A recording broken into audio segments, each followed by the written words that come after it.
also expanding all the way up into northeast Texas. Be prepared for a storm surge of about 1 to 3 feet. Watch out. Those are the kinds of things that people typically cannot see, but they can turn deadly very swiftly. As well as one thing that a storm like this can spawn would be potential tornadoes. Now, we all know that the current predicted pathway of the storm continues to edge more toward Louisiana. Even though that's the case, these heavy rains, as well as the tornadoes that could come from the storm, still are a possibility, especially in the north and northeast part of the Texas Gulf Coast. Probable tropical force winds in southeast Texas, especially along the coast, a possibility of winds as much as 30 to 35 miles per hour. Tropical Storm Francine is expected to continue to get more predictable as we go through the course of this day. And as I mentioned, it looks like the most likely area of landfall will be in Louisiana.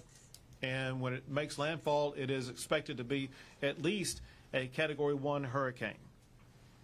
That said, one thing that we've learned is that the predicted pathway of a storm like this doesn't always turn out to be true.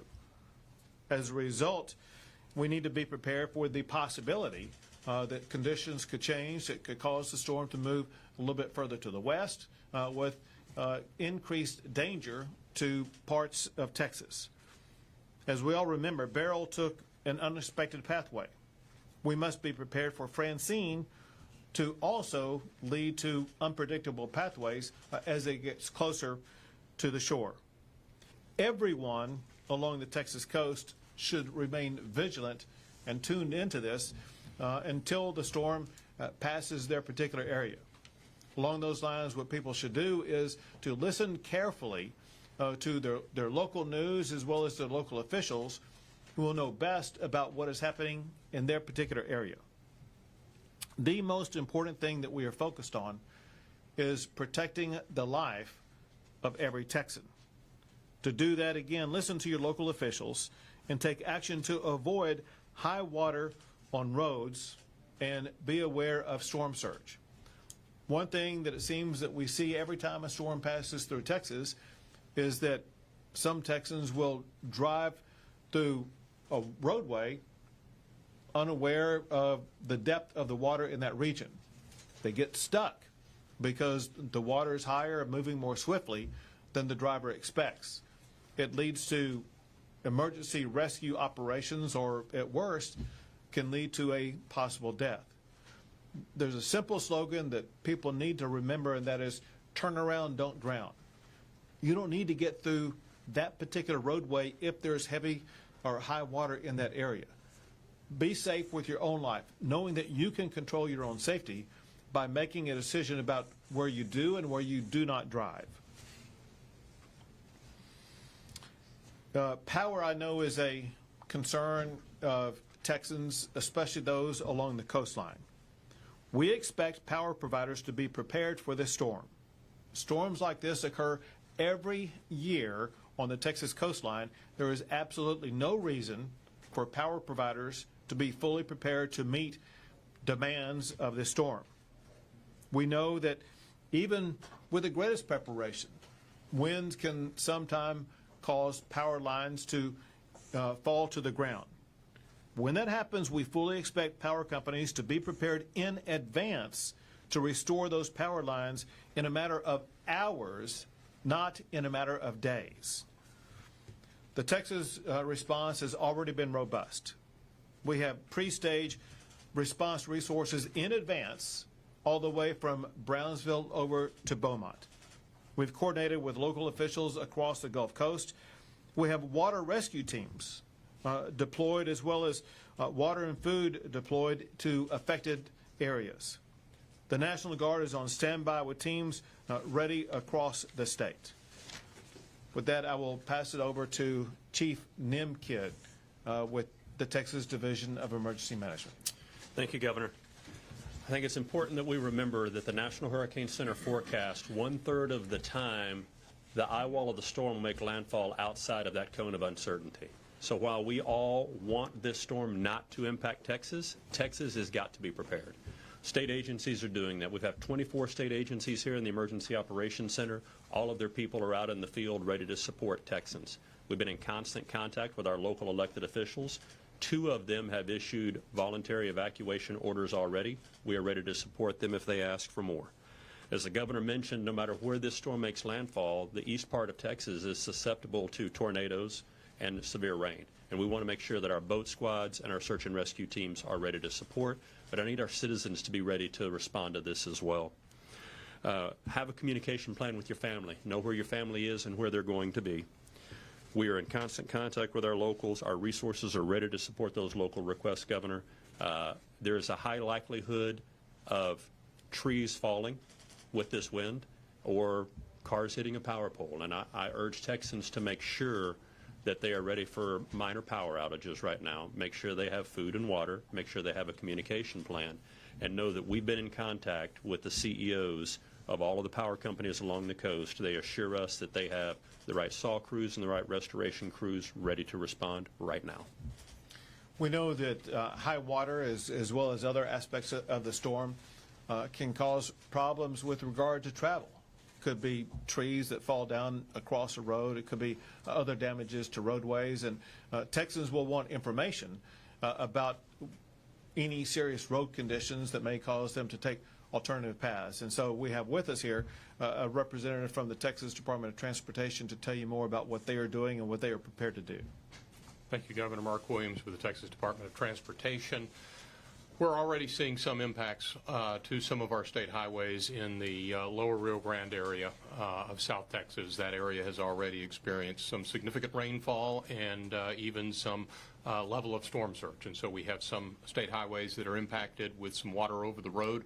As we always remind everybody, the best source to go to get information on specific roadway conditions is drivetexas.org. That is the website that we continuously maintain in real time to keep Texans posted on the status of roadway conditions throughout the state. As far as the work that the Texas Department of Transportation is doing, our crews are mobilized throughout our coastal districts as well as throughout East Texas, where we could expect even some residual effect should the storm impact Louisiana. We're working on our own preparation, and our message to the public is the same as our message to our own personnel. First and foremost, to be prepared, to work and understand the things that you can do in advance.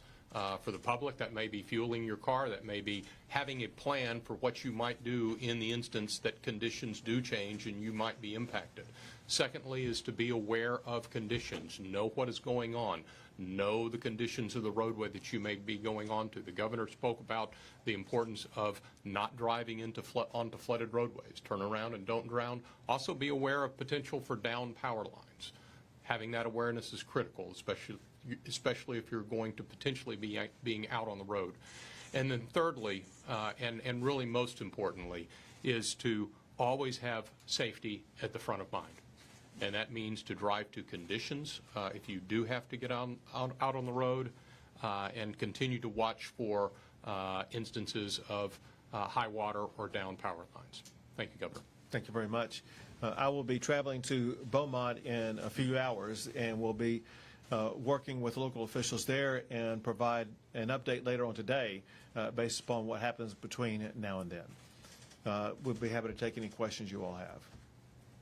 Governor, you and Chief Kidd also are, Beryl was perhaps the earliest arriving Hurricane ever. Are we seeing a change in hurricane seasons? Should we be expecting more and perhaps more intense?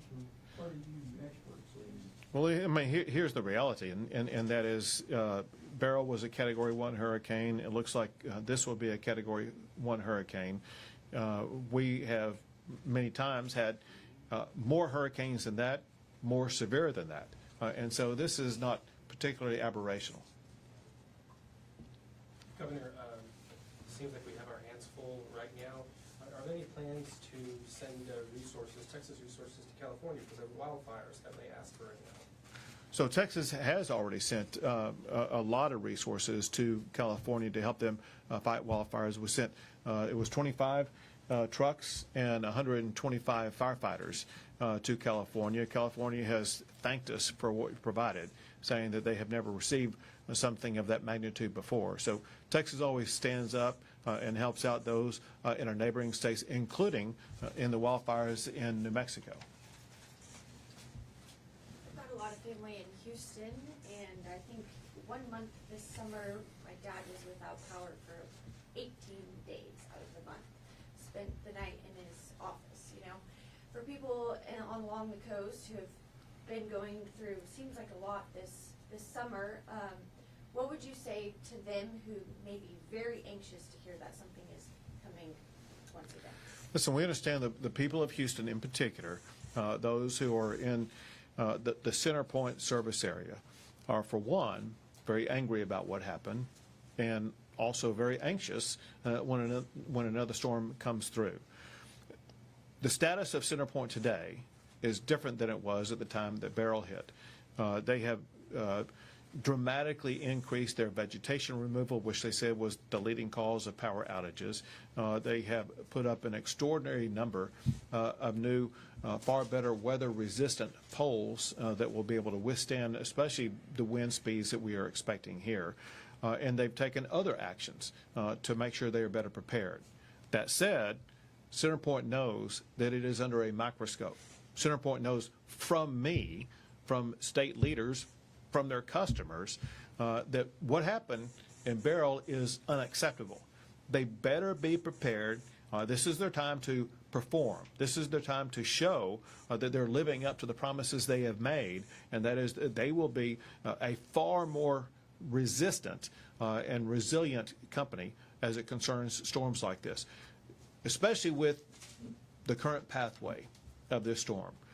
There is little reason why there should be any power outages or just a few power outages, and there's the full expectation if there are power outages by CenterPoint, they will be corrected and be back on power within hours. We have time for 2 more questions. Great. Thanks, everyone.